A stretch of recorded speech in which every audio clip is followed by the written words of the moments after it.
Ito guys, pang-artista na van. Yan o. Grabe naman yan. Ang taas, kahit nakatayo ka dito guys sa loob. Para nasa bahay ka lang, oh. Napaka-elegante ng mga upuan, oh. Oh, yung flooring, oh. Ganda. Ganda nito guys. Pang VIP. Yan siya guys. Ganda.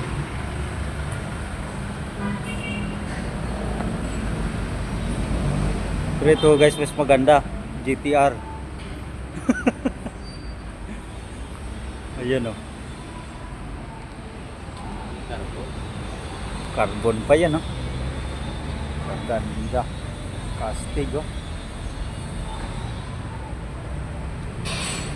Grabe naman yung sasakyan na to.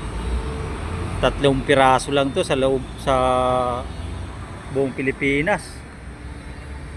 Nag-iisa lang to dito sa NCR.